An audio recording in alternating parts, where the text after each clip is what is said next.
Bonjour à tous, c'est Entreprise de demain, j'espère que vous allez bien. On se retrouve aujourd'hui pour une nouvelle vidéo. Comme vous l'avez vu dans le titre de cette vidéo, on va parler donc ensemble d'un sujet important qui est comment garder la motivation. Alors avant qu'on commence cette vidéo, j'aimerais simplement qu'on revienne sur un point qui me semble important. Beaucoup de personnes vont me dire aujourd'hui pourquoi tu fais ces vidéos, elles ne sont pas forcément en lien avec l'entreprise que tu as créée, qui est de l'aide administrative aux particuliers.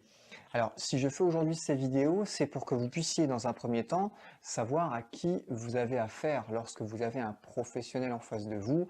Si vous connaissez déjà sa méthodologie de travail, sa façon d'être, ses ambitions ou son caractère, parce que je pense qu'on peut déceler pas mal de choses aussi et montrer pas mal de choses dans des vidéos, eh bien, voilà, on a déjà une première approche, un premier regard sur cette personne en tant que professionnel. C'est différent hein, lorsque vous appelez un professionnel et que vous avez trouvé par des flyers, par des publicités dans un journal ou autre, et que vous faites donc une première approche lorsqu'il vient chez vous, eh bien en effet c'est totalement différent. Vous avez déjà en effet du recul avant de pouvoir lui accorder sa confiance. Alors, je ne dis pas que vous allez forcément accorder votre confiance aussi facilement, mais ça vous permet déjà d'avoir un premier regard sur la personne en question.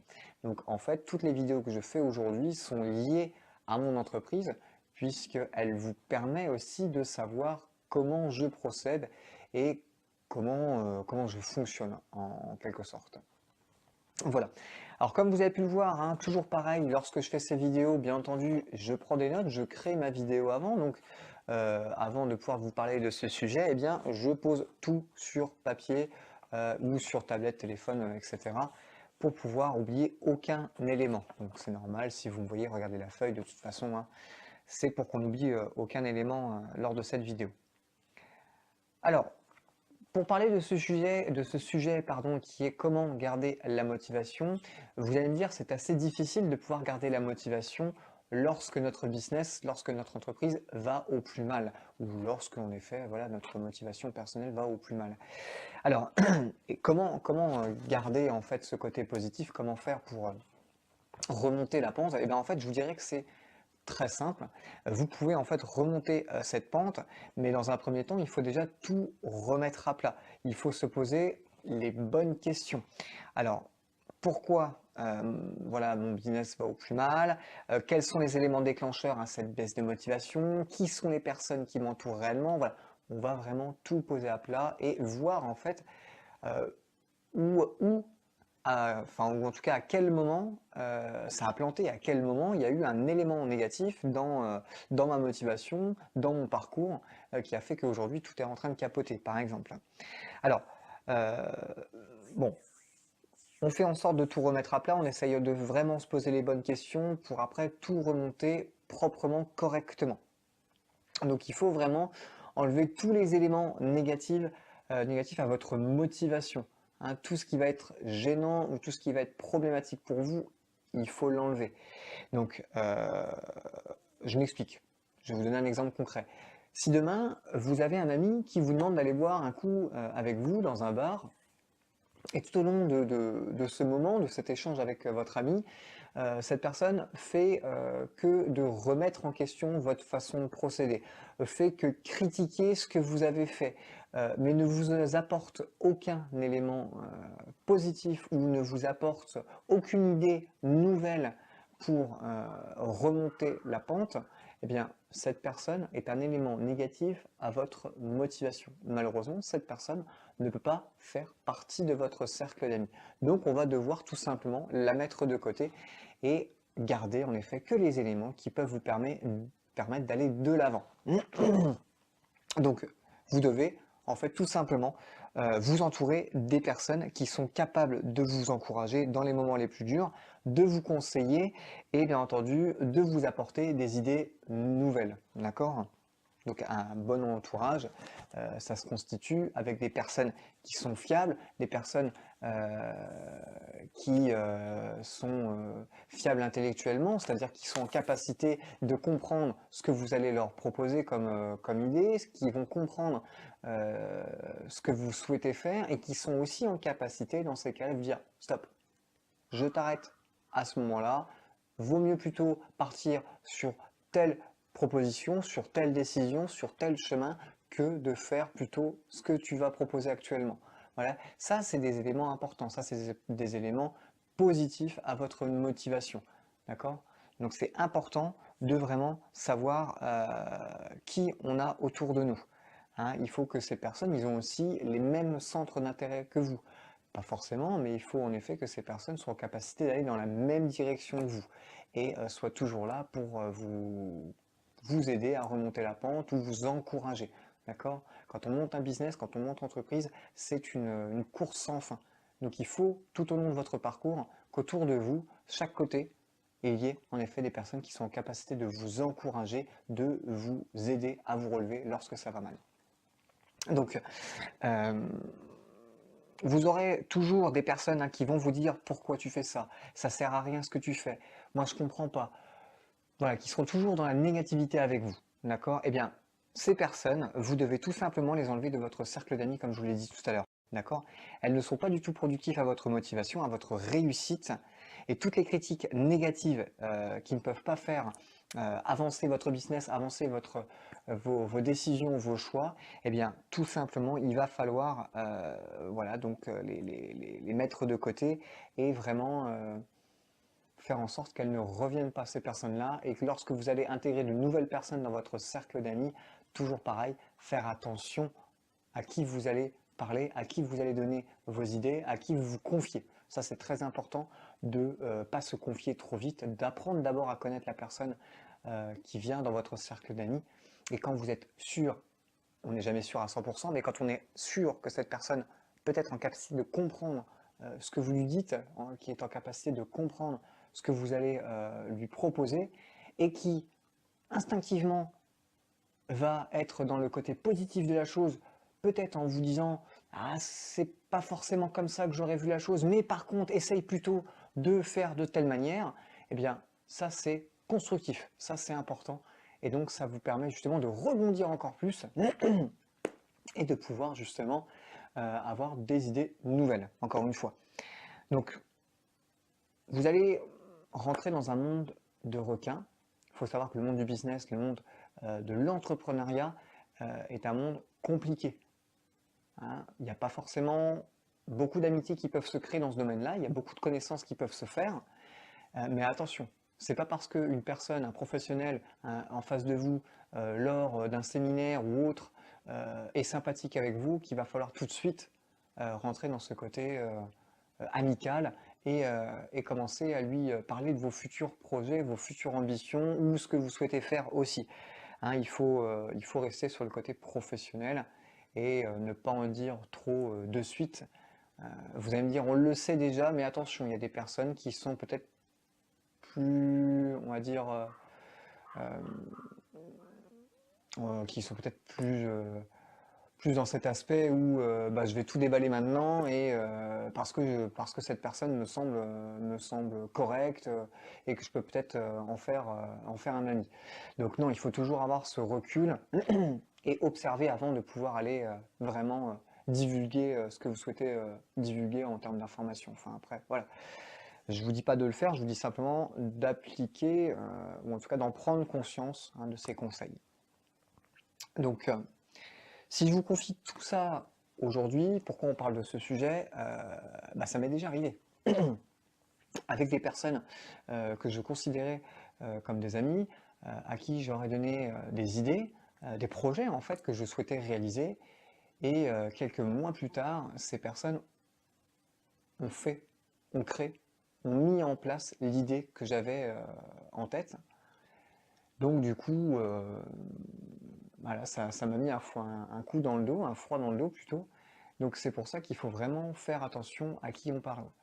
Donc si vous avez des idées, tant que cette idée elle n'est pas lancée, tant que cette idée elle n'est pas protégée, je vous invite à pas en dire de trop pour l'instant, d'accord? Si on vous pose des questions, bah, vous dites que vous ne savez pas pour l'instant et que vous reviendrez vers ces personnes lorsque vous aurez un peu plus d'informations, hein, d'accord? Ne pas tout donner tout de suite en termes d'informations ou d'idées que vous avez en tête. Donc, il faut savoir qu'actuellement, voilà, les humains sont comme ça, hein, on est jaloux, on veut tout savoir tout de suite. Si on peut, en effet, marcher sur sur une amitié, si on peut marcher sur une personne pour avancer, eh ben, on va pas hésiter à le faire malheureusement. Par contre, c'est pas la méthode à faire, c'est pas comme ça qu'on va y arriver. Au bout d'un moment, certes, vous allez arriver à votre objectif peut-être plus rapidement, mais vous ne pourrez pas aller plus loin. Parce que dans tous les cas, comme on dit, la roue elle tourne et vous serez forcément stoppé à un moment. Donc, le but n'est pas de marcher sur les autres, le but est vraiment de tracer son chemin et de recevoir que les critiques constructives et pas les critiques vraiment négatives qui ne servent à rien, ça on l'efface tout de suite. Et de ne pas prendre au premier degré ce qu'on va vous dire, parce que les gens sont jaloux. Donc ils vont forcément vous critiquer, ils vont forcément changer leur regard sur vous lorsqu'ils vont voir que votre business fonctionne bien, lorsqu'on va voir qu'il y a du résultat qui apparaît actuellement, que vous donnez du résultat, vous-même vous allez changer. C'est très bien, au contraire. Si vous avez envie de changer, si vous changez de toute façon, eh bien, peu importe de ce que les gens vont penser de vous, vous devez dans tous les cas continuer à avancer et de ne pas vous n'avez pas le temps pour vous poser les questions, pourquoi il me regarde comme ça, pourquoi il me critique, pourquoi il pense ceci, pourquoi il pense cela. Tout ça, on s'en contrefiche clairement. D'accord? Aujourd'hui, vous avez une entreprise, vous avez en effet des comptes à tenir, des résultats à tenir et vous avez en effet une parole à tenir auprès de vos clients parce que vous êtes engagé sur cette entreprise à aider les gens, à vendre des choses, à apporter une réponse à une problématique actuelle, d'accord? À répondre à un besoin. Et si aujourd'hui, eh bien, vous ne vous protégez pas de toutes ces critiques négatives ou de tous ces moqueries que vous pourrez avoir, eh bien malheureusement, vous pourrez peut-être, et je ne vous le souhaite pas, fermer votre entreprise puisqu'on vous a rabaissé et que ça vous a atteint. Donc il faut vraiment se protéger de tout ça et avoir un regard extérieur à la chose, devenir spectateur en fait de leur faiblesse intellectuelle hein, et en rigoler tout simplement. Hein. Vous ne devez pas prendre ça pour vous. D'accord? Si ces personnes ont envie de rester à leur petit niveau, à critiquer les gens, à penser certaines choses qui sont des choses qui ne sont pas fondées, dans ces cas-là, qu'ils restent à leur petit niveau. Vous avez en effet une ligne qui vous est toute tracée et il faut la suivre. D'accord? Donc c'est sûr que pendant tout ça, pendant tous ces moments, votre ego il va forcément être touché, ça va être difficile pour vous de ne pas répondre, de ne pas répliquer. Et c'est là en fait que tout va se jouer, qu'on va voir comment vous êtes. Si aujourd'hui, voilà, vous êtes, et c'est ça qu'il faut se mettre en tête, un gérant d'entreprise, un chef d'entreprise, d'accord? Et un chef d'entreprise aujourd'hui ne peut pas se permettre de partir au quart de tour sur des critiques, sur des petites critiques ou en effet des avances qui ne sont pas fondées. Donc laissez-les et au bout d'un moment vous allez voir qu'en effet ils vont se rendre compte de leur erreur et que peut-être ces personnes-là eh bien, vont prendre en fait exemple sur vous et peut-être que ces personnes grâce à votre savoir, grâce à votre mental, eh bien, vont vouloir faire pareil. C'est vrai, ils vont peut-être se dire, voilà, j'ai critiqué cette personne. Par contre, j'ai vu qu'en effet, elle a quand même vachement réussi dans son business, alors que j'y croyais pas du tout. Franchement, ça me donne envie aussi d'ouvrir un business. Eh bien voilà, vous allez devenir en quelque sorte plus ou moins leur mentor, alors que cette personne-là vous auront critiqué. Donc vous devez plutôt penser à ça, de vous dire en effet, pour l'instant vous me critiquez, ok. Mais lorsque vous allez voir que derrière, j'ai du résultat, j'ai du chiffre, et que mon train de vie, mon niveau de vie va changer, et que vous allez vite vous en apercevoir, eh bien, peut-être que ça va vous donner aussi envie d'y arriver. Et dites-vous bien que ces personnes-là vont forcément revenir vous voir pour peut-être vous dire, écoute, est-ce que tu peux juste me dire comment tu as réussi à faire tout ça? Donc vous voyez, au final, la roue, elle tourne. Donc ces gens-là, quand ils étaient loin de vous à rigoler, vont peut-être un moment se rapprocher et vous poser des questions parce qu'ils ont besoin de votre aide. Donc ne prenez pas au premier degré ce que les autres peuvent dire de vous si ce sont des critiques qui ne sont pas constructives. D'accord? Donc c'est important vraiment de voir la chose différemment. Alors je vous dis tout ça aujourd'hui parce que moi j'ai lu un livre qui m'a permis en fait de comprendre un peu mieux qui j'étais aussi moi-même et de comprendre pourquoi je réagissais de façon vraiment instinctive à la critique, au regard des autres. J'étais toujours en train de me poser des questions, me dire mais pourquoi il parle, pourquoi il dit ça, est-ce qu'il parle de moi, est-ce que si, est-ce que ça? Aujourd'hui, j'ai su prendre du recul et j'ai su regarder réellement les choses avant d'intervenir. Et ce livre, il s'appelle le pouvoir, pardon, le pouvoir du moment présent. C'est un livre de 247-48 pages, 248 pages à peu près, qui va beaucoup parler du côté spirituel de la chose et qui va vraiment vous faire plonger au plus profond de de vous-même. Et ça va vous permettre en fait de plus ou moins réussir à vous connaître sur voilà, vos émotions, sur pas mal de points. Et en fait, tout au long de ce livre, eh bien, vous allez automatiquement, sans forcément vous en rendre compte, réussir à vous détacher en fait de votre ego, à vous détacher en fait de votre deuxième vous, qui est un vous négatif en fait, si vous voulez.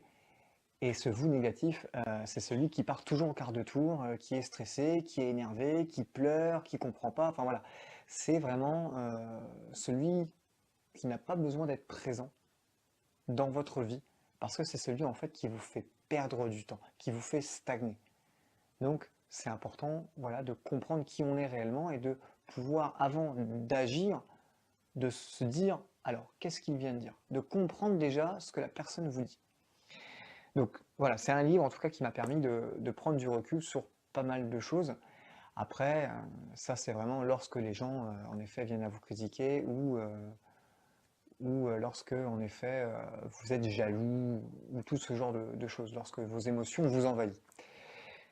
Donc voilà en tout cas pour cette petite vidéo sur comment garder sa motivation. Je sais que c'est facile à dire et très difficile à faire, mais j'espère que voilà, vous vous rappellerez un petit peu de ces petits moments, de ces petites phrases, de ces petites choses que je viens de vous expliquer, et que ça vous permettra justement, au moment où ça va mal, de stopper avant de plonger vraiment au plus profond et vous dire, en effet, je me souviens que dans telle vidéo, on m'a dit qu'il fallait que je reste positive et que je puisse aller voir mes vrais amis, des vraies personnes qui m'entourent et qui sont en capacité de me donner des conseils, de me donner des nouvelles idées. Parce qu'il y a forcément des moments où vous aurez plus d'idées. Donc à ce moment-là, eh bien, faut pas hésiter à aller voir les personnes qui vous entourent, à faire des breaks et à discuter de tout ça avec les gens qui vous entourent, avec qui vous êtes sûr de pouvoir avoir des idées fiables et des conseils fiables. Voilà pour cette vidéo, je vous remercie en tout cas pour ceux qui regardent ces vidéos. J'espère que ça vous permet de comprendre un peu mieux qui je suis et ce que je fais et ma façon d'être, ma façon de travailler et de penser, que vous puissiez mieux comprendre le personnage en question. Je vous dis en tout cas à très bientôt pour une prochaine vidéo. Et s'il y a besoin de répondre à certaines questions, vous n'hésitez pas à me laisser des commentaires, à mettre un petit pouce bleu en bas de cette vidéo.